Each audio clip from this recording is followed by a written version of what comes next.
Greetings. The following podcast may include stories featuring dumb people doing really dumb things, some nonsensical segments, and some saucy language.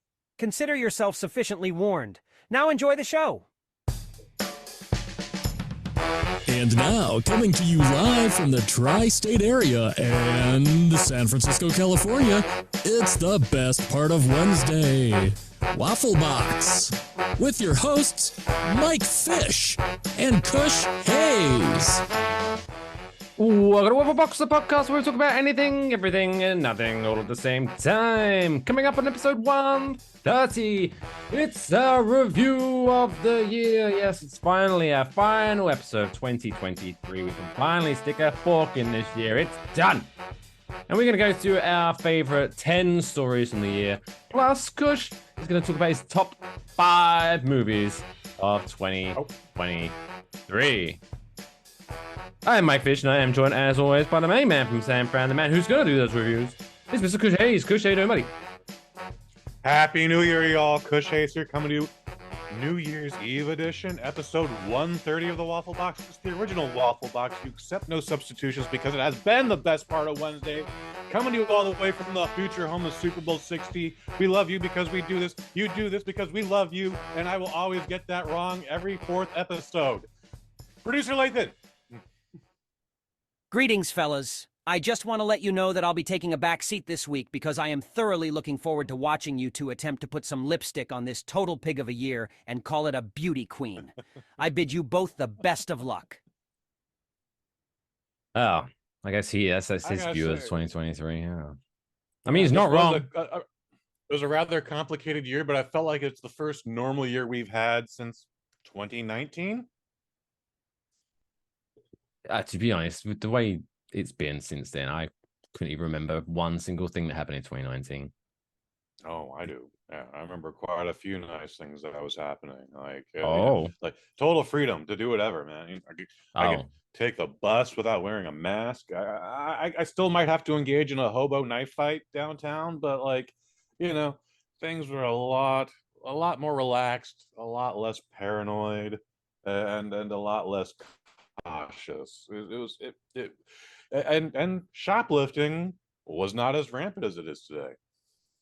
Oh, the good old times. Well, you can still take the bus without a mask, Just don't believe the lamestream media, Kush. Don't believe the lamestream media. Well, once I finally took a plane to Amsterdam and back without a mask, I was like, all right, I guess I can take the bus without this stupid thing now. But yeah, I still wore my mask on the bus and in movie theaters for a year, an extra year than I probably needed to. Well, way back when? What, back Thanksgiving? However long ago that was, 4 weeks ago, whatever. Now it was. I remember when I flew over to Vegas. Vegas. Normally, I am still quite the one to, every now and again, even though it's probably stupid at this point, it doesn't really matter. But just for self peace of mind, whenever I'm in a crowded tube of people, I'm like, and it's like the shitty air that's going around. You know what? Fuck it. I'm not going to take any chance. I'll still whack a mask on. But it must be, even in Vegas, the problem is now, because I don't wear it as often, I'm like, fuck it. I've got a mask. Oh, well, I'll just drink more alcohol. I'll get rid of the germs somehow. That's my. There you go. That's what I used to do with chicken that was not cooked properly. I'm like, well, get a couple beers in me and knock that son of a bitch right out. Fuck you, salmonella. But I think the science behind it, I believe, is it has to be hard liquor. I believe that's best. Like, if you don't want to get sick, you want to be drinking like whiskey, scotch, vodka, rum. Right. Well, back in those days, I would drink a lot of beer, so it would be the equivalent of a whiskey rum shot. I saw something before we get into the year that was 2023. I did. Actually, should we do it? Should we save our? No. Let's save our New Year's resolutions and all that bollocks at the end. That makes more sense. Makes more sense. I mean, this episode does drop 27th December, but so if you want, you can save this. And I don't know how long this is going to be, but maybe you could save this to around about like 10:30 on New Year's Eve, and then you can listen to us until we go, "What? Happy New Year." Although maybe it might be more fun to watch Well, I don't. Which networks do? Is it like ABC's? Do They all do the something. live from Times Square thing, and they all get drunk, and then the next day people go, "Oh, did you hear what they said on Vegas?" They are sometimes fun. They're sometimes fun. But there you go. I mean, we don't really talk about the past year, what we've been up to this year. You know what we've been up to this year because we tell you every single week. Should we just crack straight into it? Should we just get into it? The year that was. So yeah, so what we're going to do, we're going to break the show down is I'm going to do 10 till 6 of 2023, and then I'm going to hand it over to Kush's 2023 movie review, where it is top 5, right? You're doing top 5, right? I was doing top 3 with an honorable mention, but I can spring up 2 more. Not that hard. Fantastic. We're not doing in-depth reviews. We're saying, no, for the full review. No, yeah. But yeah, the graphics, we'll get to that later. Did top 5, so we'll just do top 5. Okay, well, I can give you 5. I misread the text message. Whatever. Pre-production problems. Okay, and then went on 5 to 1. So, without further ado. Yeah, in my top 5 right there. Super easy. Barely an inconvenience. Number 10, my 10th best story of the year came to us from September, episode 116, was when the drummer from Metallica was rolling in his grave, even though he's still alive, because he hates it when people get free music, and it's of the dog, the German Shepherd Storm, of when he escaped from his or her family home and snuck into SoFi Stadium to check out a Metallica gig. I thought that was a nice little warm story to start off with. Do you remember that? Very vaguely, but I like it already. A dog snuck in to rock out. That's amazing. Didn't we have a raccoon or a possum that did the same thing with another group? No. Okay. Then we didn't. I appreciate your honesty. But that would. But what animals could we link to? Because like maybe like a raccoon could go to the Raconteurs show because that kind of works. What other animals? The Animals, are they still a band? I know they were big in the 60s. They could just have like a whole like Noah's Ark Eric section Clapton's in the back. band. No, they're not a. Yeah, no, that Eric Clapton's first one or two first bands. No, that's not a thing anymore. The Monkeys. Eric Clapton's still the Monkeys. Most of them are dead. However, a chimpanzee sneaking into a rock concert to watch, I don't know, Guns N' Roses or a Kid Rock, that would be very amusing. Probably even Kid Rock. Well, if a chimpanzee stuck into a Kid Rock gig, people in the crowd would be like looking back at the chimpanzee, looking at the stage, going, "Wait, which one's which?" Very funny. Kid Rock's the one with the hat on, I think. Although chimpanzees do Mr. wear Pickles hats. They do. I'm wearing one right now. What? Oh yeah, I missed out on the hat gig. That should have been good. Final one. There must be quite a good, better one than that. Because I was really holding my hopes out for the Monkeys, but now you just told me they're all dead except for one of them. Well, maybe it's a solo gig. Nice unplugged. Him. Two of them or anyway. Or instead, Or he could replace the late members with actual monkeys. That could work. Because I've heard the story. Yeah, get the guy on the side of the stage with the little accordion thingy, and the monkey can dance. Why can't it play the drums and stuff? Because you saw the. I'm 100% sure it can play a guitar.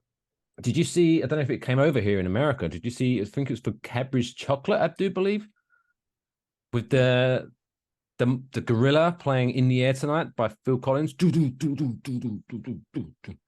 No, we were denied that amazing. What? Greatness. Oh, you need to Google that. It's like YouTube. We get all sorts of stupid Cadbury ads, but yeah, we were denied greatness. It was just like 20 seconds of this gorilla just like rocking it, like just zoning it, and then it zoomed out, and he was at a full drum kit, and he's like. I think that needs to be the mid-show advertisement of the night. Oh, maybe. It will require me doing some sort of work post-edit, but you know how much I hate to do that, but screw it. We'll work it out. We'll work it out. Let me make a note of that before. Cadbury's ad. Oh, you lucky people. Let's move on to number nine. Number nine. Recent Number one nine. back in November, episode 122, only 8 episodes ago. But you know what? It did strike a chord with me. It was when the charity shop in England, Bernardo's, had requested that its customers were reminded not to donate used or unused sex toys. One I do. Swedish-made penis enlarger. That's not mine. Ah, I still can't. I do remember this. It was maybe a month ago or whatever, but yes, I remember this. And yeah, we got into it where we're just like, why do you think they're used? Like, is it literally in the box? If it's in the box, that's one thing. That means it's probably not been touched. But what? Did someone die? Did a pervert just die? And then you got this bounty of sex toys you have to do something with. You can't put them in the trash can if a child finds them. It's going through like, oh, poor grandma passed away, and they're going through her old belongings. Like, oh, let's donate this one. But yeah, I still can't get like unused. I could forgive people because maybe they gifted it from someone at work with a stupid Secret Santa.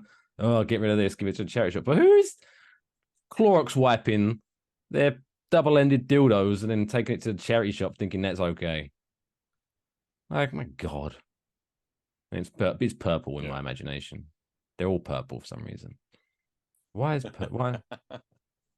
Is that? Oh, I don't know. I have to Google that. Because it's not flesh colored. It's not white. It's not black. It's definitely not Asian or Middle Eastern. It's purple. It's an alien. It couldn't be an alien if that's your kink. I want some alien dick. Get inside, boy. Get that drop. And I want to be probed. Get in there, boy. Yeah. Take me to your leader, then take me to heaven, boy. Get in there. I don't know why all my impressions. All my impressions of some Southern guy. I apologize to the Southern states of these United States. But and he's got a dog. He's got a dog. Don't look, Skeeter. Daddy's got some a long time booked. And then I'm going to give a stereotype for a reason. So I'm going to give this to a charity shop, even though I don't live in the UK. But I'll put it in a box, and I'll make sure it gets there in time. I'll FedEx that overnight. Oh, boy. I believe. Overnight. I believe Premium in charity. shipping. I believe in charity. I'm a charity man. Premium shipping. Charity. Number 7. Oh, this was a good one. From episode 101, June, was when a man in South Carolina, Mr. David D'Alessandro, 25 years old, walked into a local convenience store, requested the man hand over all the money, and he managed to get away with $300 worth of cash after successfully using a Nintendo Duck Hunt gun to get the job done. It's only stupid if it don't work. I guess it ends up being stupid, but he walked out of there with a bag full of cash. Objective complete. I mean, to his credit, he spray painted it, so it's all. It wasn't like bright orange. But I'm going to assume you could still, maybe obviously, if you think you're being held up by gunpoint, you're not probably looking at the gun going, "Is that Nintendo? Is that a Nintendo on it?" I wonder if it's still not the if wire it's spray painted. No, it doesn't. I would hope he snipped the wire, and the guy was too busy to go like, "Hey, man, what's that nub under your hand there, man?" Why is there a Super Nintendo system dragging behind you? Yeah. Don't worry about that. There he comes again. Here comes Cletus At least again. your 7-Eleven thieves are still of the southern variety and not of the urban variety. Automatic door. You walk in with your gun, and then the door behind you closes, and it traps the Nintendo outside, and you kind of get dragged back. Oh, fuck. Like, Could you open the door, please? been there. For whatever reason, the electronic eye is just not registering it, so the doors are just not opening. You'd you maybe not the first week and maybe not the first month, but you'd think a 7-Eleven or a convenience store worker after a certain amount of time would know their guns. Honestly, there's plenty of literature behind the shop there. Guns and Ammo and Soldier of Fortune. I don't know if that's still a thing, but there's plenty of gun magazines. They're like, oh yeah, I got robbed with that one, and I got robbed with that one. A guy came in there with 2 of those one time. Oh, that was a night. That was a night. But you imagine, yeah, in certain areas, I'm not going to mention any, but you got to imagine that's in this kind of training manual. How to spot a fake gun. Maybe. Yeah, I think you just let it go. Yeah, it's an insurance thing. Just let them take the money. It'll be fine. If after he pulls the trigger, a flag comes out and it just reads bang, fear not. That's a fake gun. That would be amazing. If he pulls the trigger and proceeds to light a cigarette with it, that is a fake gun too. Do tell. If he, some people they have the gun lighter. Have you never seen that? A gun lighter? I have. I had one of those once. What? Look at you. Oh yeah.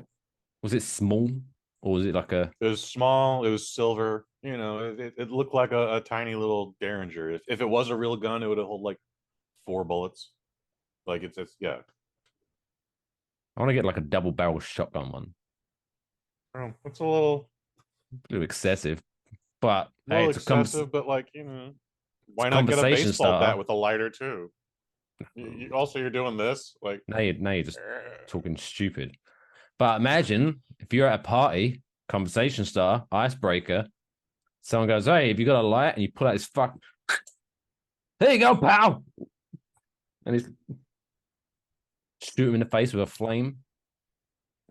I had a wristwatch that was a lighter. It's kind of a bitch, to be honest. Like you're doing that Dick Tracy bullshit, and you got to hit the flint.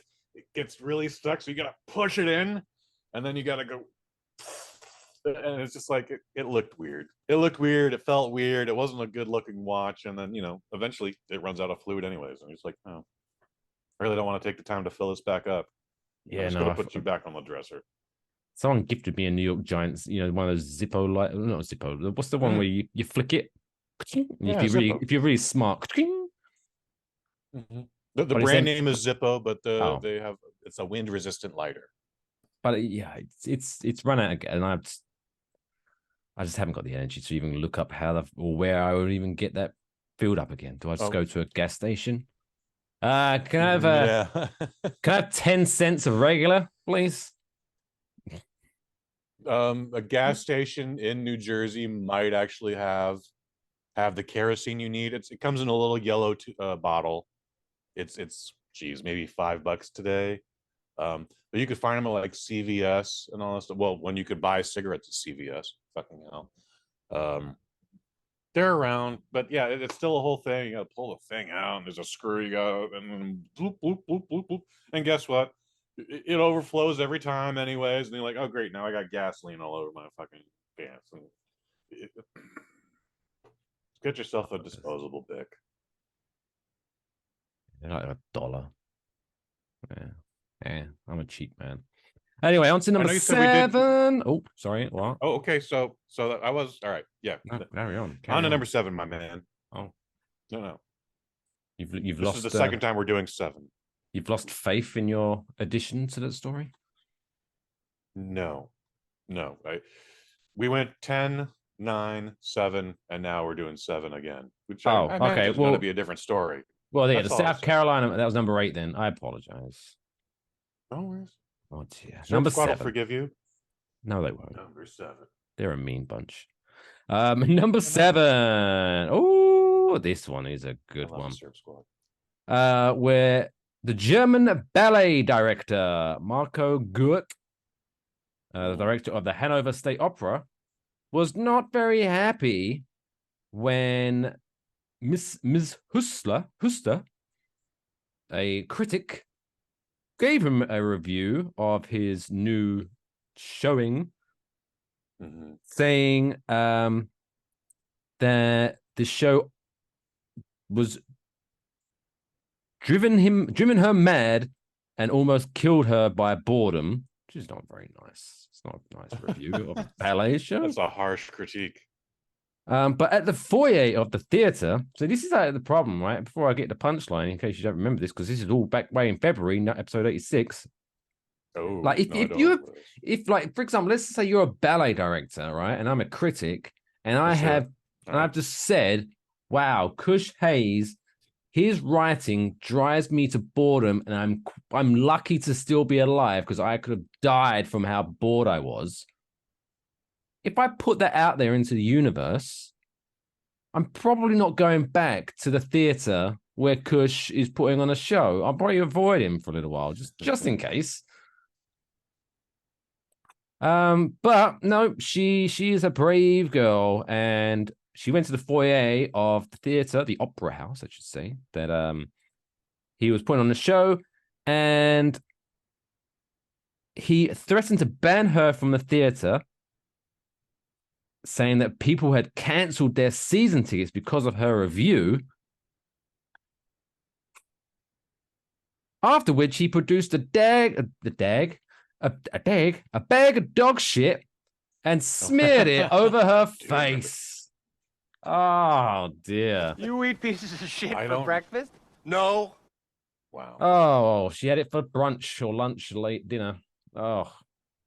This is actually more intense than when Eastern European director Uwe Boll started challenging film critics to boxing matches. Like, you don't like my movies? Fuck you. I'm gonna fuck you up in the ring then. Like one of them actually took him up on it. He did not do very well, by the way. He got gassed very quickly, and then Uwe knocked him out.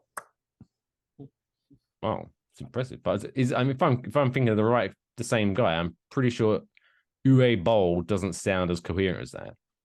Doesn't he? Isn't he the guy that's like, oh, you don't like my movie? Oh, hello, Swan. Oh, I'm going to punch you. I'm going to take you into the sparring ring. Yes, That I kind of think guy. I feel like your impression is a lot more closer to what I was doing, which was trying not to offend anybody. But yes, I think you did. I think you got closer. I don't want to fight Uwe Boll. No, I don't want to fight him either. He's a monster. But he is like the kind of guy who would always get the wrong words wrong, you know. It's like I don't know about that, but you'd see a dove and oh, look at the miniature swan. Maybe not. I don't know. I saw it. Saw it in an award show cold open. You know, where the celebrities come out and do their little shtick. One of them did a fantastic impression of Uwe Boll. Anyway, okay. And it cut to him in the audience, and shockingly, response was very stoic. Sounds right. Sounds right. Get a sense of humor, Uwe. Uwe. Oh, no.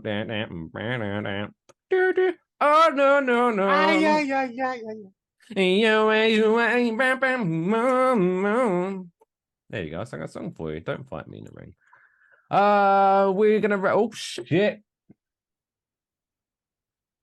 Oh, I got a little bit excited. It's New Year's. It's New I Year's. was a little excited. Yeah, why not, man? Oh, I'll clean that up at some point. Let's wrap up the bottom five with number 6. Number 6. This is a good one. Some might remember. So this goes back to March, episode 88. Okay. That poor Lady Gaga had the dog walker was shot, and 2 of her dogs were dog napped. Mm-hmm. Horrible story, but what made this one of my top 10 favorite stories of the year was when Lady Gaga offered a $500,000 reward for the dog's return, and then Jennifer McBride, who's apparently her real name is Stephanie Gamanota. Don't know why she changed the name, but it's not important because obviously, if someone gets married, yeah, sure, it's tradition to change their last name, but she just went, fuck it, I'm just going for a whole new ID, which is totally not weird and suspectful. It's her stage name, like Kush Hayes. It's obnoxious. But yeah, it turns out. So she returned two of the French bulldogs, Kuji and Gustave. That's right. And after investigation, let's just say, long story short, that she was involved in the stealing of said dogs. To which obviously prosecutors were not very happy, and she got arrested. And then she proceeded to sue Lady Gaga for the $500,000. Like, that's got some balls, right? Stealing dogs, waiting for them to rule, and then bringing them back saying, "Ta-da, you're welcome. Give me the cash money." Yeah. Because what that she poor said, dog walker, he went through hell after that. I'm pretty sure Gaga paid his medical bills, but then like he suffered like a decade's worth of trauma to the point where like he's just living in a van now, just driving coast to coast. I think he does like an Instagram podcast or something stupid like that. But like, yeah, that dude lost his mind. Funny how getting shot in the gut and surviving will do that to you. But yeah, this woman is a monster, and I hope they bury her under the jail. See, this takes me back to an old documentary. Sure. Oh my God, I've break it down. There were too many champagnes, which are not champagnes, it's Jingle, but whatever. So, because what she thought, she got really pissed off because in her lawsuit, Jennifer McBride / Stephanie Gamanato stated that she wanted the reward for the dogs because Lady Gaga said $500,000 for the return of the dogs, no questions asked. So therefore, she thought, well, I should get this scot-free. Right, but this reminds me, I can't remember the exact case of it, but someone totally misread, I guess, the terms and conditions of the law. And this is back in the day. So he was because he wanted to be a murderer. He was very big. I want to be a murderer. I really want to be a mass murderer. That's my thing. I want to be a serial killer. Okay. But I don't want to be a stupid serial killer, right? I want to get away with this. I want to know, loopholes maybe. And so he read up in the law, because in the the wordings of the law is that no one can be charged for a crime if there is no body of evidence, right? Which makes sense, right? If there's no evidence against you, you can't be charged for the crime. Sounds right. What he read was,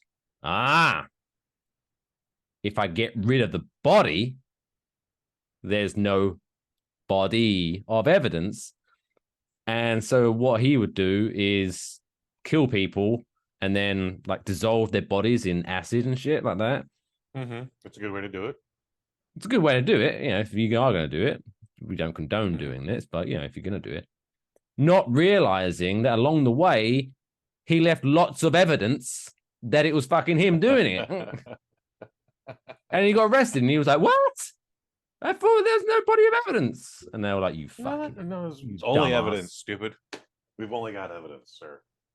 So, you idiot. No questions asked. Sure, maybe Lady Gaga doesn't ask the questions, but I'm pretty sure the local police force will probably...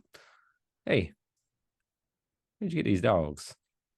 But it turns out it was like her son-in-law or stepson that actually did it, and she was like, well, hey, if I return it, it won't look so suspicious. And turns out it fucking did look suspicious, and she got arrested. Wow. And Lady Gaga got to keep her $500,000. Being an accessory. Here's how she would not have been an accessory if she made a phone call like, you never guess what my cousin just brought home. Instead, she tried to be like, I found them in the street.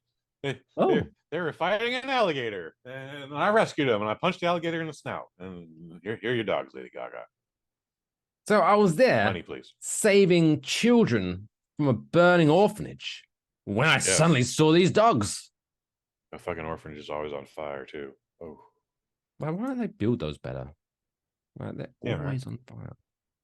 Why can't they make the orphanages out of the material out of the black box in the airplane? It's not flying anywhere. It doesn't matter if it's heavy.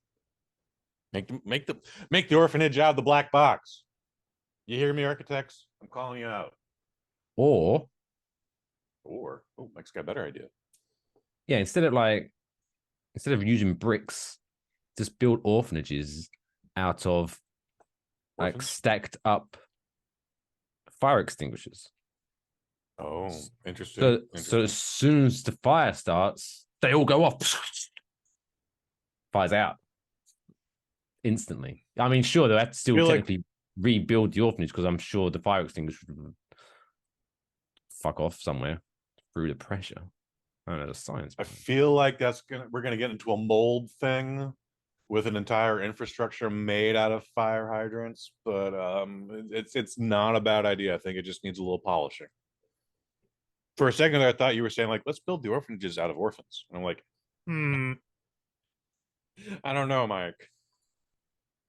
Yeah, just all the lock arms. And then so they take turns. Like some orphans one night, right, you're the walls of the orphanage tonight, and then the others get to sleep inside the orphanage and keep warm. Then it's our shift tomorrow night. Evolving. It's like a living thing. Now, are they standing on each other's shoulders, or are they doing that gimmick where like the bottom level is all on fours, and then those guys are like I guess I'm not explaining it correctly. No, yeah. So you have the bigger orphans at the bottom, and then sort of like that thing where you have like the three kids with the big jacket trying to sneak into the adult movie, R-rated movie. So and then someone like a slightly smaller orphan is on his shoulders, and then and then they all build up. Oh, okay, so but they are all standing up then. I don't know. Maybe what would be more strenuous? Like, how are you gonna? Like, let's say you have to do this for 8 hours, so they can get a good night's sleep in the warm. I think it'd be more comfortable if they were like sitting on your shoulders rather than standing on your shoulders. I don't know though. Okay, but I'm talking about the bottom level. Are they standing, or are they like again hands and knees? Like no, they're standing. They're standing. Okay, so bottom layer standing. Everyone else is sitting. They're the big kids. Okay. They can handle it. Okay. Well, hopefully no one sets that orphanage on fire. That would be very tragic. Well, no, because then if someone sets it on fire, they can just run away. And then like the building disappears. Okay. So you've thought everything out. Okay. Oh yeah. I don't mess around. All right, so that's 10 through 6. Before we hit the break, Kush, do you want to do your number 5 and 4 so we can kind of split it up nice and evenly for your movies? No, it's not. Sure. No, actually, no, not. No? Just for my editing, because obviously I'll put that separate video. We'll just put it all together. So yeah, let's take a quick break and let's take a look at a gorilla playing the drums.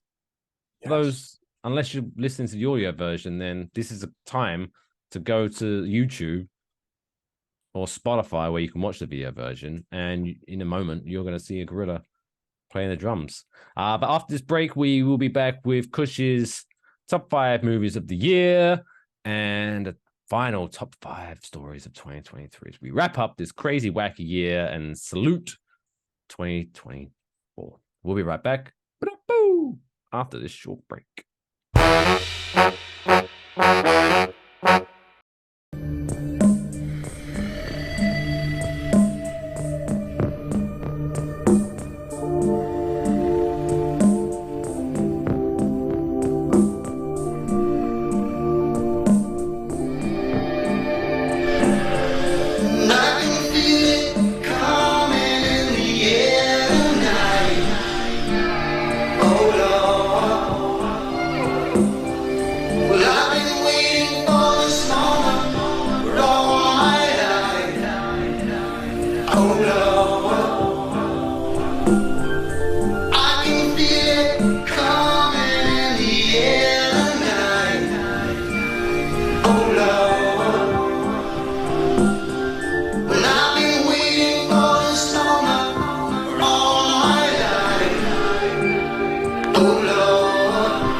Kush's movie review.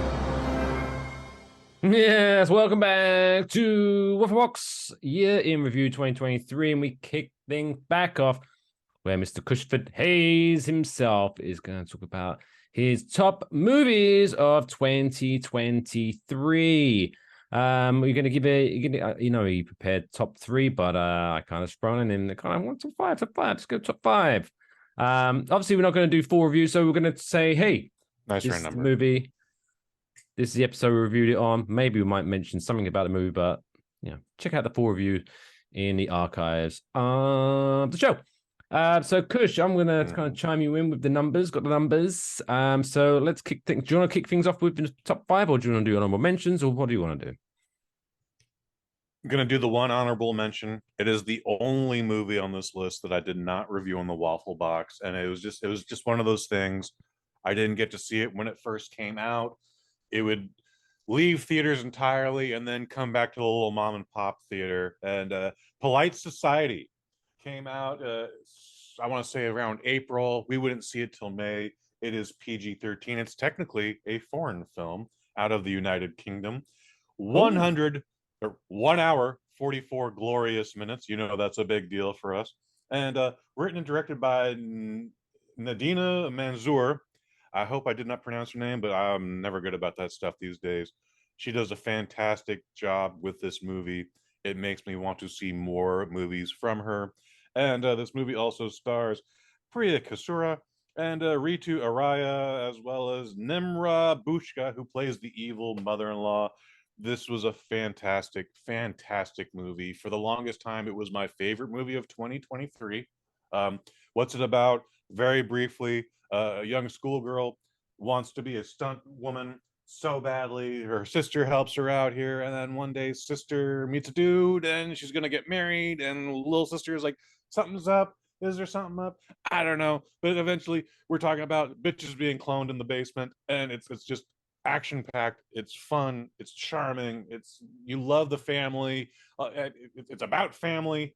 And again, honorable mention goes to Polite Society, PG-13, currently available on Amazon Prime with a subscription. Marvelous stuff. But now let's get into the meat and potatoes with Kush first. Yep. Number 5. Number 5. Number 5. I apologize for the last minute thing here. Gran Turismo is coming in at number 5. I found this a fantastic movie, directed by Neil Blomkamp. I don't know what episode we did it. It was like 1 or 2 weeks after the Barbie film. But stars David Harbour, Orlando Bloom, and then Archie Mankiewicz, whose name I also just botched up. Sorry, guys. I'm bad at this stuff. However, this is a video game movie. It's a biopic. It's a family film. It's a lot of different things. It encourages you to chase after a dream that you may or may not have known existed, based on a true story. However, I think some things have been added for dramatic effect or to make people go, is the character supposed to be gay? I think he might be gay. Oh, he's not. He's got a girlfriend there, but I don't know. Anyway, Gran Turismo, fantastic film. The stunts are outrageous, man. Like better than anything Fast X did this year. Honestly, when it comes to driving. Shots fired. Yeah, I shot them. I fired those shots. So Gran Turismo, number 5. Do not sleep on this. It should have done a lot better, and almost everybody who went to go see it in theater left pleasantly surprised. My biggest regret is they released it, I want to say in mid-October on that 4DX gimmick, where the chairs shake around. I was like, I hate that gimmick, but that'd probably be a dope experience with Gran Turismo. Unfortunately, I missed it, so I cannot confirm or deny. Number 4. Number 4. Antoine Fuqua's Equalizer 3, starring Denzel Washington and a bunch of angry Italians who are very scary. This is obviously the 3rd and supposedly final chapter of the Equalizer cinematic universe, and I loved it. I've seen it multiple times now here at the house. When I saw it in the theater, I lost my goddamn mind. It's the last 2 films, pretty violent. This one's like, we're giving you all the violence now. Examples include Denzel Washington stabs a man in the face with a gun, and then uses that man's face as a suppressor and then kills a bunch of other people. Like, it is violent when it is violent. Um, it, it goes against all the tropes. There's a scene where Denzel embarrasses the bad guys, and then they're having a little talk later, like, we're gonna get that motherfucker in the morning. Fuck Denzel Washington. Ooh, fuck. And immediately Denzel just shows up in the middle of the night and just kills everybody. And you're just like, okay, we're doing this. So much like Gran Turismo, Equalizer 3, I gave 4 out of 5. But dude, I had such a great goddamn time in Equalizer 3. Again, I'm sorry I don't remember what episode it was, but that's number 4. Number 3. Number 3. Top 3. Yeah, buddy. Spider-Man Across the Spider-Verse. What? Normally we talk about how time is everything, guys. Like I said in our honorable mention, 1 hour 44 glorious minutes. Well, when I left Spider-Man Across the Spider-Verse, I did not realize that 2.5 hours had elapsed. I literally thought it was about 100 minutes, maybe a little more, but I was just like, even after knowing all that, I still wanted more Spider-Man here. It is directed by 3 guys who don't get to have their names read, written by 3 more guys who we're not going to tolerate that shit with either here, but stars the voices of Shamik Moore, Haley Steinfeld, Jason Schwartzman as the Spot, who starts off as a joke and becomes quite terrifying by the end of the film. And then Oscar Isaac plays Spider-Man 2099. It is a PG-13. This was our June 7th episode number 101, if you want to reference it. And it's visually impressive, man. They somehow improved upon the visuals from the previous 2018's Oscar-winning Spider-Man Into the Spider-Verse. I cannot see this walking away without a little gold trophy this year, especially from the Academy Awards. My biggest complaint of it was its hard stop. In fact, unfortunately, look at their review. 10 of my 20 minutes of that review is going, and then the hard stop, and then the hard stop, and then the hard stop. By the way, guys, I'm sorry, but we do have a little Christmas cheer even in June on these shows. So, but Spider-Man Across the Spider-Verse, 4 out of 5. Maybe I should have given a 5 out of 5, but 4 out of 5, and I cannot wait to see Spider-Verse 3 whenever that may be. I was told it was going to be March, but then we had strikes. Now it might be later. I don't know, but it's coming. Number 2. No, we're heating up now. Kush's number 2 movie of the year was... We just reviewed this movie 3 weeks ago. It's one of the longest reviews we've ever done at an hour and a half long. I'm so sorry about that, everybody. But, I get very passionate about these things. And, something told me, like, I got to not only top the Taylor Swift review, but I got to insert special effects and little sock puppets. And, there's some claymation or whatever. But Godzilla -1. It's episode number 127, our December 6th episode of 2023. It's PG-13. It is 2 hours and 5 minutes. I would end up seeing this thing back-to-back experiences. I saw it opening night, and then I saw it the next night in 4DX. And again, we get to this final scene where Godzilla shows up at the end of the movie, and the chairs are shaking so violently. I didn't have a very full cup. Some would say it was close to empty, but that shit shook all over the theater. All right, like Godzilla -1. I don't know how many Godzilla movies do you see, Mike? Or have you seen any outside of like the American versions, or have you seen any Godzillas? Just the Yankee Doodle, Godzilla versus King Kong. Okay. Hey, that's nothing wrong with that. All the Godzillas are normally the same, like a Fast and Furious or a Mission Impossible. Godzilla Jason shows up, versus Freddy. Jason versus Godzilla. There we go. That'd be a good movie. Totally yeah, Jason would give him a good run for his money. Honestly. Has Jason ever ran? Yeah, Jason's run. Did he? In 2 movies. Yeah, we'll get into that another day, buddy. Yeah, right. Okay. Yeah. Godzilla in these movies, there's always a human element to it. There's a human story happening in the foreground while we wait for Godzilla to come back and fuck shit up. fantastic story. Light years ahead of anything. We deal with a failed kamikaze pilot who's got not only PTSD but survivor's guilt. Go to our review on December 7th, episode 127. I'm going to expand on that. But this was a great goddamn movie. Thrills, chills. I laughed, I cried. Godzilla has actually never been scarier. Like, they did a pretty good job with him on those Warner Brothers pictures this past decade. But then Toho was just like, nah, we got something new for your ass. $15 million is how much that thing cost. Bargain Basement, and it looks like premium quality at rock bottom prices. Godzilla -1 coming in at number 2.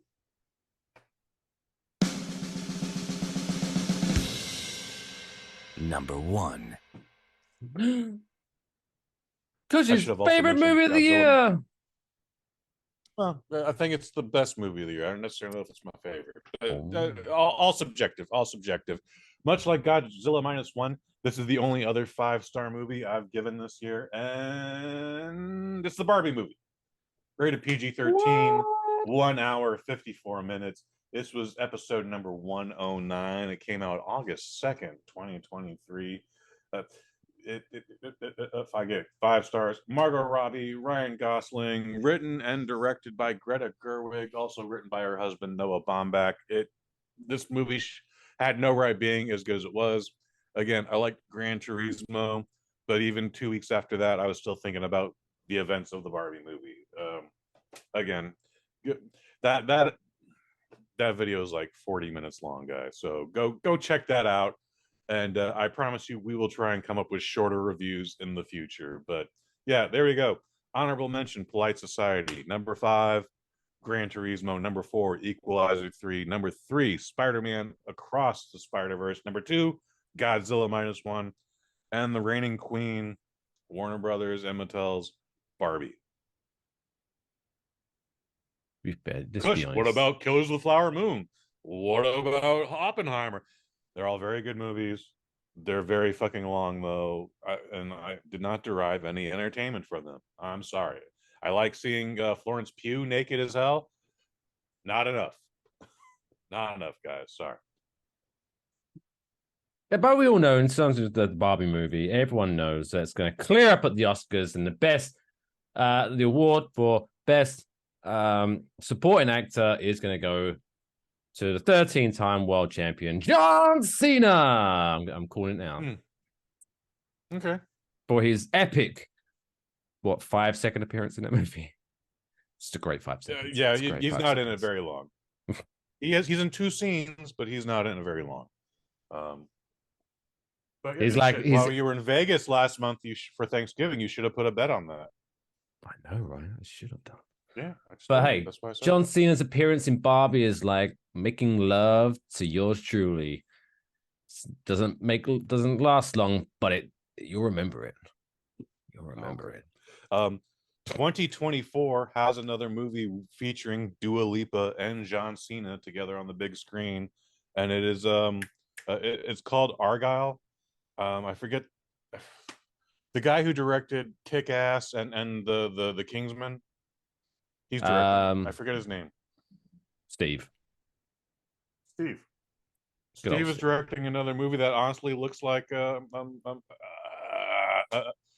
another British director whose name is escaping me. The guy who did Lock, Stock, and Two Smoking Barrels. Dave. Yeah, Steve and Dave. Oh, shit. Now you've told me.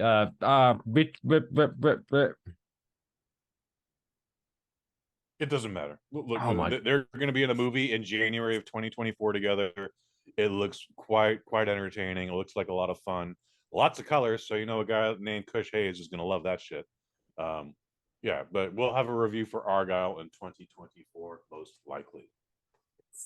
Goddamn face. But never mind. We'll get to it eventually. I know his name came into my mind 7 times yesterday because I saw the trailer twice. Yeah, stupid. But there we go. New Year's cheer.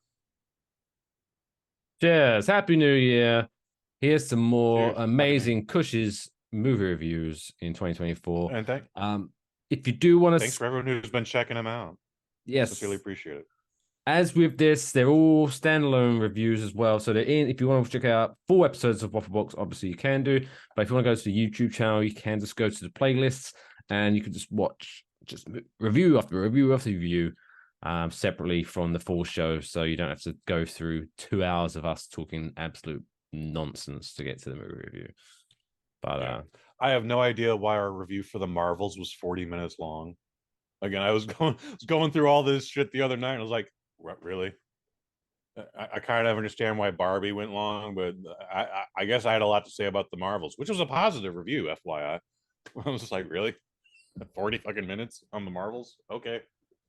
If you haven't watched Kush's movie review of Barbie, that about a good hour of it is spent technically not reviewing the movie, but it's great conversation. That's all I'll say. No spoilers.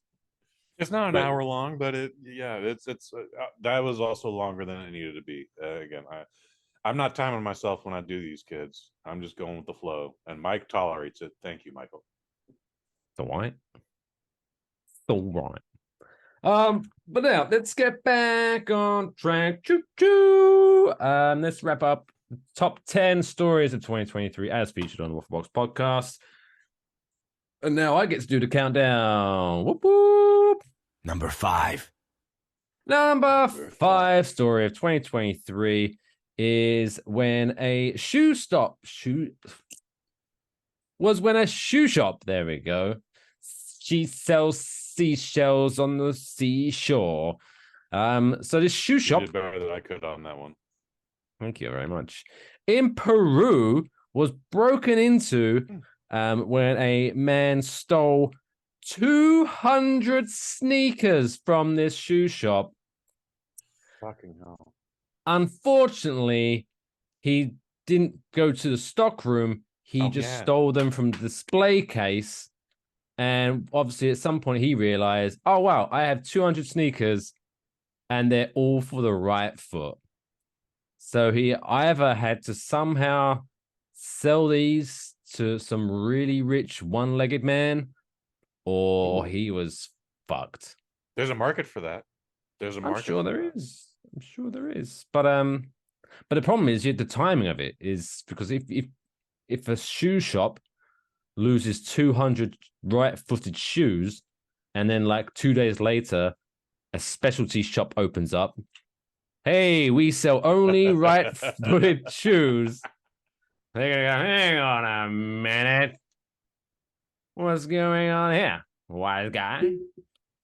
So yeah, I remember this story. I did not remember that it was solely in Peru. Like this could have been in Oakland, California, for all I know. But yeah. Check out the full breakdown of the story, episode 97, back in May. Oh, how time flies. But cheers to Peru. Number 4. Yeah. Cheers, Peru.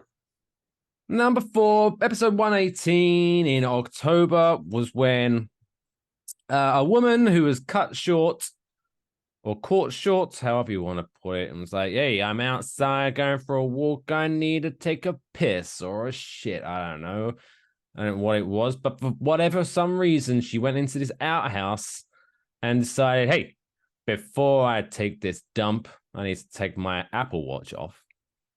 And unfortunately, she dropped her Apple Watch down the toilet.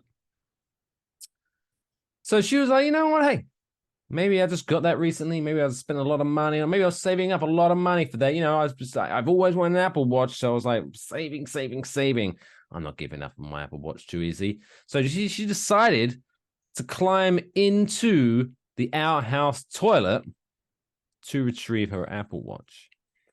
She couldn't get back out. Yeah. Good news is she did successfully retrieve her Apple Watch, but then the thing is about ours is, if you're not familiar, they are just literally holes in the ground underneath these like wooden sheds.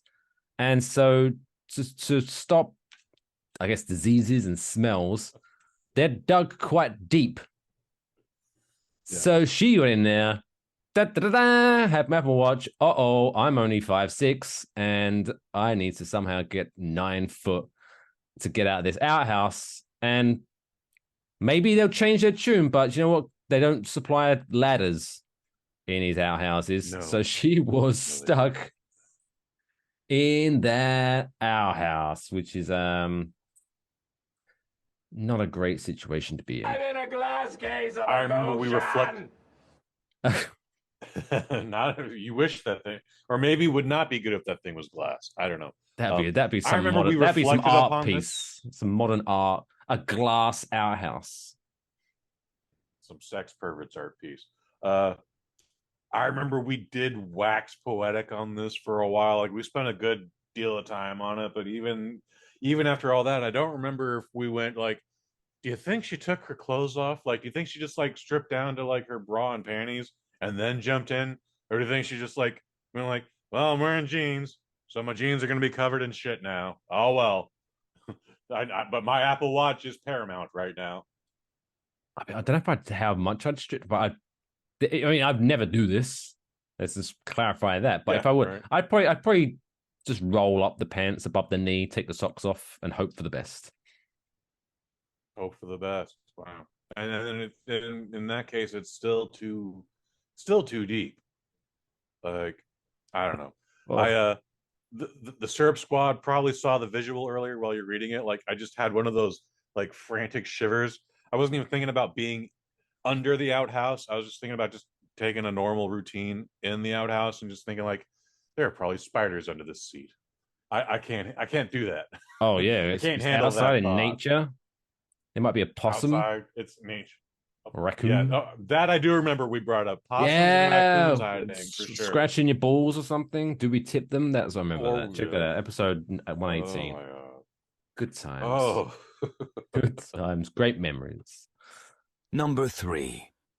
Number three story of 2023 is when a 15-year-old boy was playing hide and seek with his friends, and he thought, hey, I know this really good place to hide. They're never going to look for me in here. They're never going to find me.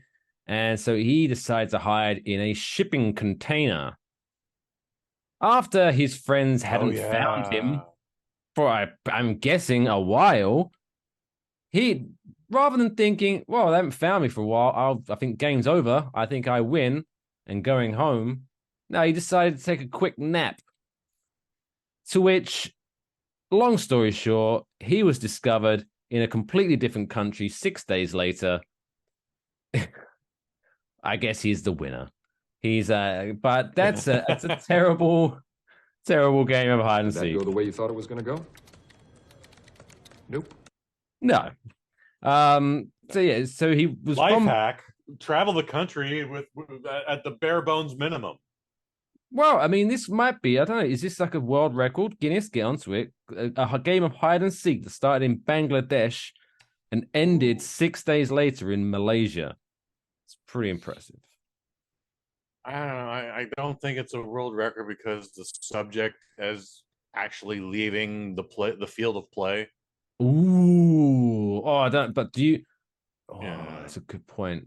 Like if the shipping container had stayed in Bangladesh and then they didn't find him for 6 days, like then we talk world records. But yeah, I mean, I haven't looked at the official hide and seek laws lately. But I'm going to assume leaving the country. That might be like one of those things where it's like if it's not in the rules, it needs to be, because that's not cricket. You know, that's just cheating. You can't leave the country. That's not fair. So there you go. 15-year-old boy lost 6 days of his life and is now a cheater. He's now known as a cheater in the hide and seek world. Shame on you. Shame on you. Number 2. Number 2, oh my God. This one came back in August, episode 111. And when I was like perusing all the headlines, you know, for what, without going too much, I have all of the episodes, you know, because I put these little piece of paper together. I had all the whole year's worth of piece of papers, and I was going through them in, I guess, anti-chronological order. And so I was going backwards, basically, all the way back to January. And when I saw this story, ooh, buddy, I thought this is it. Nothing can be topped. This story cannot be topped But spoiler alert, it did get topped, and we'll get to that in a minute. But this story is incredible. This is the story of Texas woman Peggy Jones, 64 years old. Again, I don't know why they put the age, unless it's pertinent to the story. I don't know why they put ages in stories, but whatever.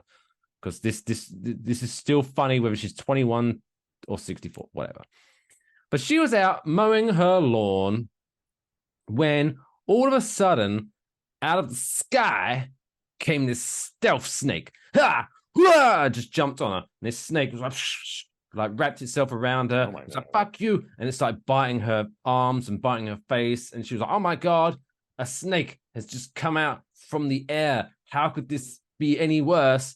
Until a hawk was like, hey, fuck you, woman. That's my dinner. And a hawk jumped on her as well. And so she was there trying to mow her lawn, fighting off a snake and a hawk at the same time. And I was like, I just want to mow the lawn. Oh, like, it's one of those stories where once you realize she's fine, she had to go to the hospital and blah, blah, blah. But as soon as you find out she's alive, she's fine. You're like, this is the funniest goddamn story I've ever heard. Like, and what makes this story even better was that at the end of it, it says, and I quote, eventually the snake was pulled from her arm, leaving her startled husband to drive her to the hospital. So her husband was just watching the whole thing go down and was like, hey, it's between you, the snake, and the hawk, love. Honey, you got this. You got this. And he's like, oh, they're gone now? They're gone now? I'll swoop in now and be like a nice guy. What a guy. What a fucking bastard. What a guy. There you go. Peggy Jones, so close to being the story of the year. But not quite. Not quite. And the story we're about to say, number one, spoiler, isn't as funny as that story. But once you hear the story, you're like, yeah, that's the greatest story of the year. But before we get into that, honorable mentions, couple honorable mentions. All right. Obviously, quick shout out. Obviously this didn't make the top 10 because it's not, I guess, funny. But, I have to give a shout out to Brendan Fraser and Michelle Yeoh for their successes in the Oscars this year. Because I think, if we look back at the Oscars, it was a pretty epic Oscars, I think, for the first time ever where I was like, oh, okay, maybe epic was too much. But you know what I mean? It was like, wow, this is your opinion, pretty man. cool. And then we got to see Short Round win an Oscar and him hug Indiana Jones. Oh, what a moment. What a moment. That can never be topped. Until he was in Loki, and that was amazing as well. And then also, there's many stories I could have brought up that basically the moral of the story is stop paying attention to TikTok. But I think this one might have been my favorite one, was when medical professionals had to warn parents, hey, I know this is a funny trend, but maybe don't take an egg and smack it over your baby's head. It's probably a bad idea. Yes. Because one, you can get like diseases from raw eggs. It was like, what are you doing? Two, they're babies, their skulls aren't very strong. So maybe stop smacking your child with raw eggs, you dumb cunts. Imagine being charged with the crime of murdering a baby because you hit it with a raw egg. Oh, do you know what? There's some of these psychos. They would be silence. Like, you can't imagine that. They would be sitting in prison. Like, oh, hey. So what'd you do? What did you do? Oh, I murdered my baby. How? Oh, I hit it over there with a raw egg. What? Yeah. But 100 million views on TikTok. Boom, boom. Like, they would still be happy about how many views they got. Fucking weirdos. They'd also be like, what the fuck is a TikTok? My friend, do we have any honorable mentions for the great David Rush, who has been a subject on this show multiple times? It's okay if we don't. We don't. But I think we might have to give. We should have done David Rush. We might have to name an award after him. The David Rush this record. year, next year. Yes. Maybe. Oh, there we go. Look at that. Put it in your calendars, folks. The final show of 2024. We'll give out the David Rush Award for dumbest world record of the year. There we go. Fuck yes. Boom. Yes. I'm writing that down because I have a terrible memory. This is as exciting as when Vince McMahon announced that one WrestleMania from now will be John Cena versus The Rock a whole year in advance. That's how exciting that just became. And it was called Once in a Lifetime, and then it happened a year after as well. Yeah, promotion is promotion. Whatever. Maybe David Rush will win the David Rush Award. You just blew my mind. Just blew my mind. He has to put in the work, though. He has to put in the work. I mean, he holds like over 250 world records. I'm sure he's going to break at least once next year. I know. What if he decides that's enough? My life is fulfilled. What if he finally acknowledges us on social media, and maybe we could get him on next year to award the award? Huh? That'd be something special. Oh, holy shit! David Rush, the door has been open. We've enhanced it a little bit more now. Come on over, buddy. Come on over. Come on over. We're gonna have a good night. We're gonna have a good night. Join us. I'll have to set an alarm to start reminding him around October. There you go. Anyway, shall we do it? Shall we do the big one? Let's do this. Number 1. And the number 1 story of 2023. Number 1. Is when Mrs. Montoya, if you remember Mrs. Montoya back in June, episode 103, unfortunately, she fell unconscious and was brought to the emergency room by her son when a doctor informed him a few hours later that she had unfortunately passed away. The doctor then handed over her identity documents and death certificate. Fast forward a little while, about 5 hours into the wake of Mrs. Montoya, all of a sudden the coffin started to make some sounds. When they opened the coffin, she was obviously wrapped in sheets and she was banging on the coffin. And when she approached, she was, quote, breathing quite heavily, which is also a good sign. She was lifted out of the coffin and rushed back to hospital after the unfinished funeral. It's alive! It's alive! Yes. And then, much like the other story, it always ends on a high note. You know, the greatest quote ever. Her relieved but shocked son, Gilberto Barbera, after witnessing his mother, who he thought she was dead, then waking up in the coffin, he was quoted as saying, "It gave us a fright." Yeah, no shit. Oh my! I would be having like for Gilberto. Mom is never going to forgive him for that. Oh, no. Like Mother's Day. It should be a very simple mistake, but she'd just be like, "Motherfucker, I was sleeping. You know I'm a heavy sleeper. You fucking tried to bury me alive, you bastard." Fucking hell. Yeah. And I remember this story because I remember just all the variables that we went through on this one where we were just like, I don't know much about corpses or the morgue or whatever, but like I was under the impression they did an embalming process where they filled you full of, they removed all your organs so you don't decompose quicker, and then they fill you full of formaldehyde to keep decomposition from happening even quicker, and then they put you on display, and that's the funeral. But like, you know, this isn't a news story.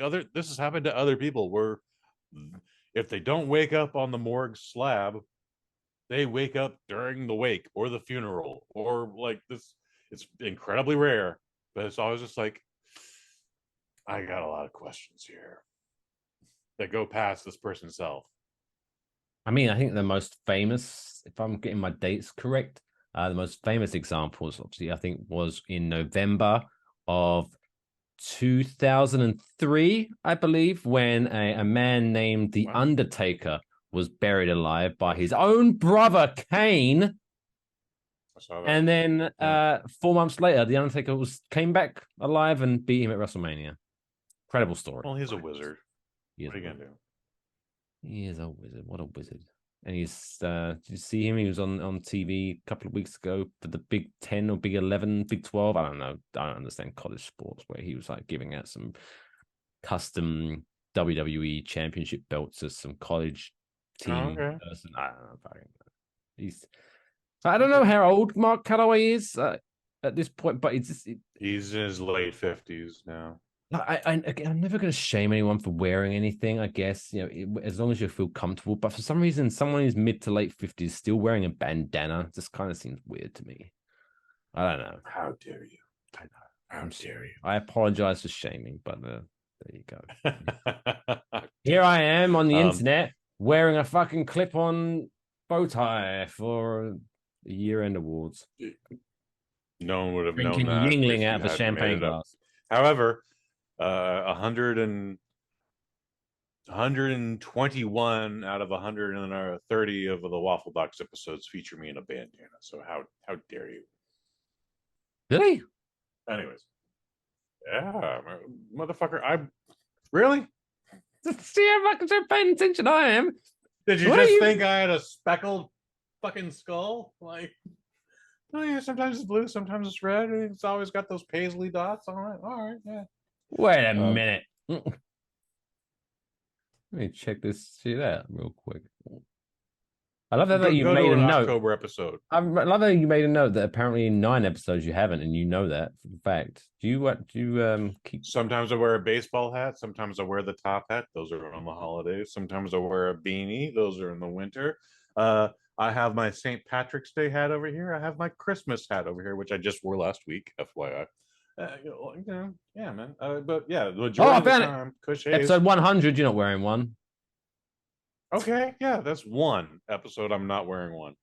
You wear a white bandana a lot, apparently. I'm just looking at it now. Yeah, I like the white bandana. Oh, there's one that you're wearing. It soaks up the light a lot better. Cap. Wearing a baseball cap on episode 97. Was I at a Giants game that night? Because guess what, wasn't. Folks? That was. I try and keep things fresh on the Waffle Box here. Sometimes I'm here in the studio. Sometimes I'm here at the Golden Gate Bridge. Sometimes I'm in a hotel in Los Angeles. Sometimes I'm in Amsterdam. Sometimes I'm at Oracle Park in San Francisco. I do shit different. But anyway, I think everyone should know that you're mid to late 50s, though, right? Not yet. Yeah. So there you go. So I'm all right. And nothing I said insulted you. We're getting there. My favorite thing about Mark Calloway in his retirement is hearing him talk like a Texan.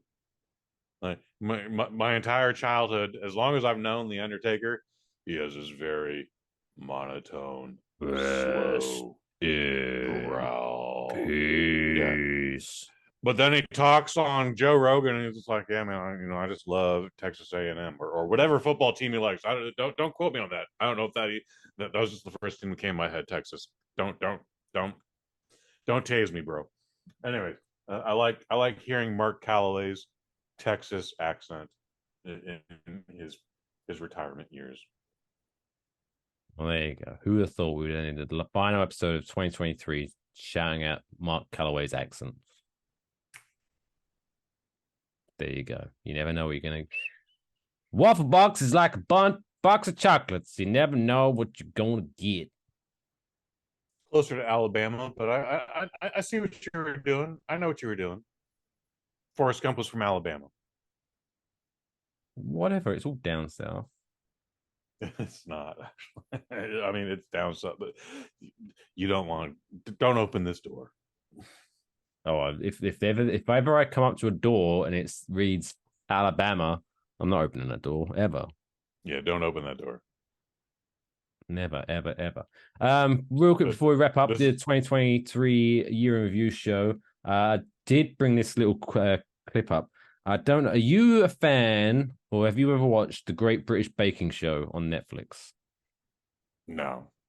I've not watched the Great British Bake Off on anything. No. I know of it. Cool. Yeah, fun fact. There we go. Because it's originally, in the UK, it's called the Great British Bake Off, but Bake Off is a trademark of Pillsbury in the US, so they had to change the title to the Great British Baking Show in the US, right? And now there's a judge. There's a judge called Prue. I can't remember her last name, but she's Prue, who's an adorable woman of. She's let's just say she's experienced in life, shall we say? She's a little bit on the side, right? Okay. Mark Calloway old? Probably a little bit older than Mark Calloway, right? But Wow. now I don't. This is gonna be like a little social experiment, real quick, but because to see if you use the same wordage. If I have to explain, this is not gonna be that funny, but whatever, right? So on one recent episode on the recent season, whatever, or Great British Baking Show, Sure. they had to create a cake, but do it in like a shape of an animal, right? So they had to make it look like an animal.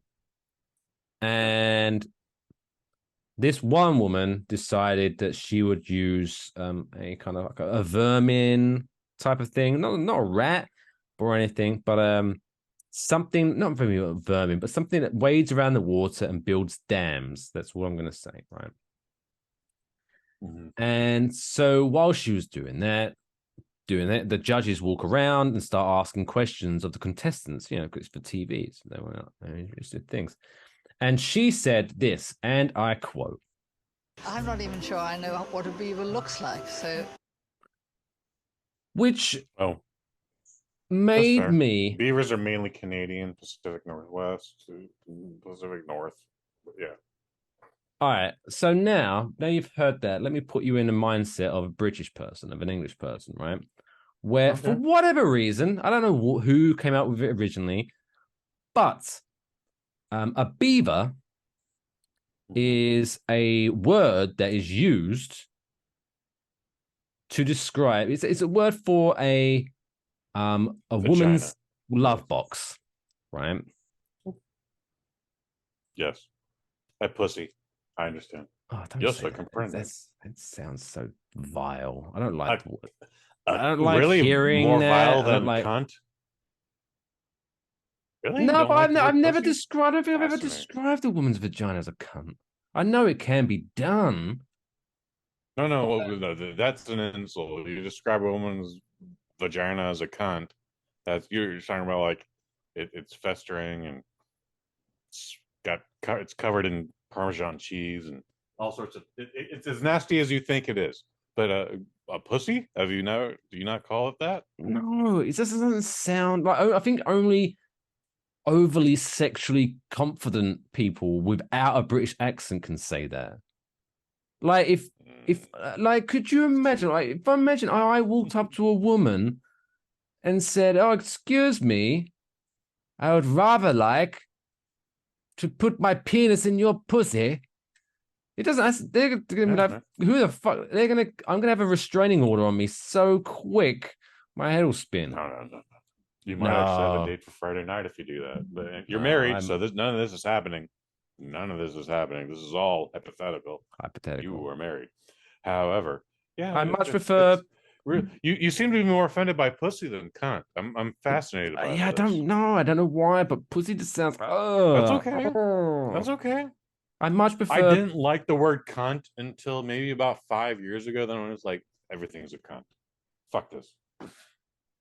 But for the kind of person I am, I much prefer peach pocket or front bottom. Oh. Never heard peach pocket. Love it. Front bottom. And I would understand it, but I would just like. But anyway, the point is, imagine, if you will, you are a 38-year-old English person who grew up as a, you know, when you're children, beaver. And then you're just innocently watching the Great British Baking Show after a couple of beers, and all of a sudden this woman in her 70s says, I'm not even sure I know what a beaver looks like, so. I spit my drink out so far. It was, oh my God, it was hilarious. I'm not even sure I know what a beaver looks like, so.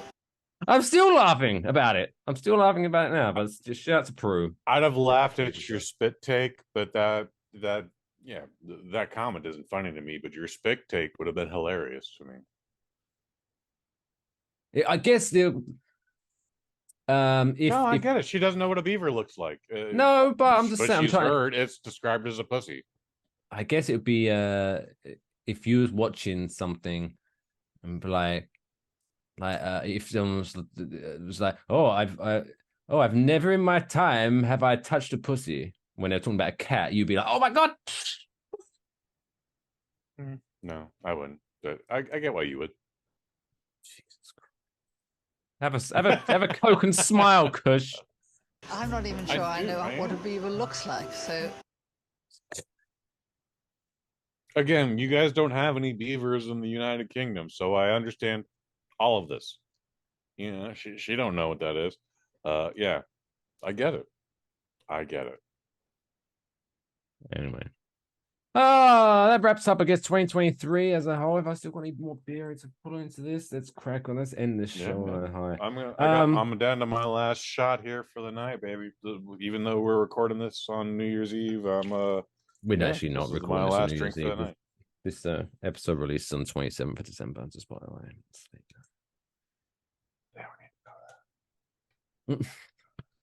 Anyway, yes, let's wrap up 2023. What a year! What a year!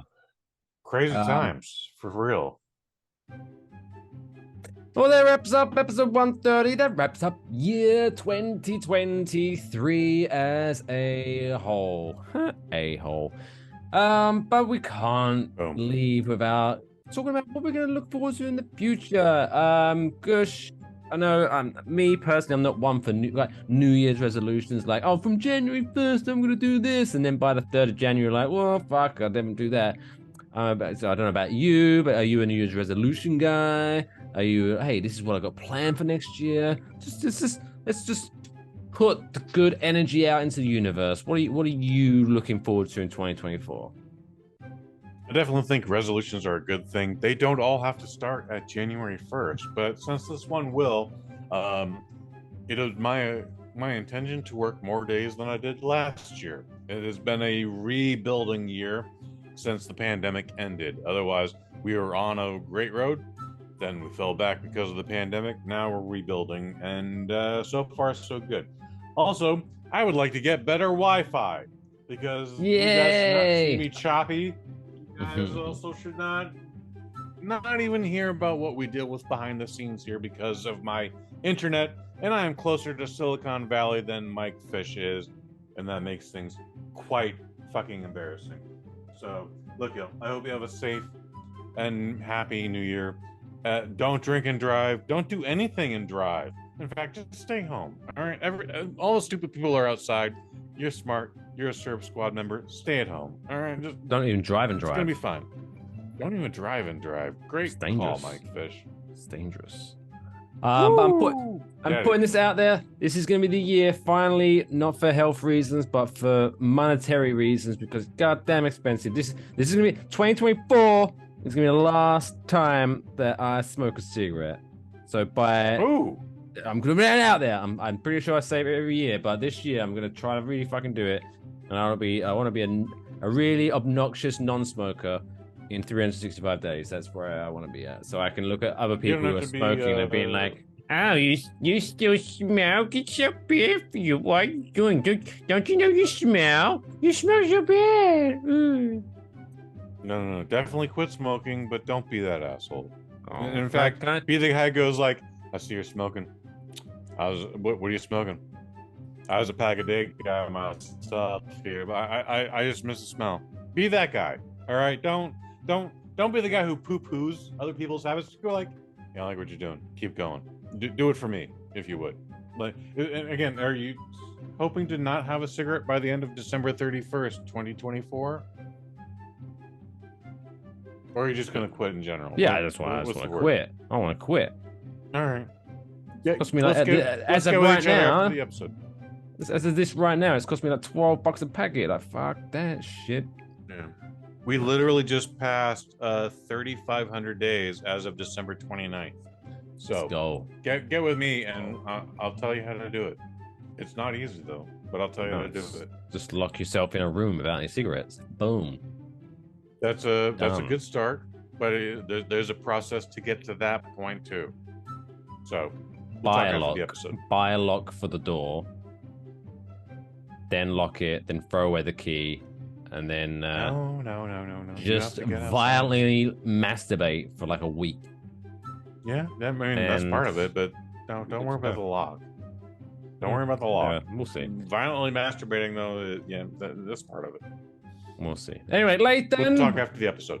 I know you've been kind of singing around here. I'm sure we did you proud about putting that lipstick on the pig of the year. But what are your final thoughts of the year? New Year's resolutions? Anything got planned? Well, first and foremost, I'd like to sincerely thank the both of you for welcoming me as part of the Waffle Box team this year. Secondly, as for my New Year's resolution, I hope to befriend a creepy old man and a talking cricket, then maybe I'll become a real boy. Hey, life goals. Life goals. I guess. Okay. It's Pinocchio reference, I think. I understood it. Yeah, I understood. Okay. Because he's not real. But until next year.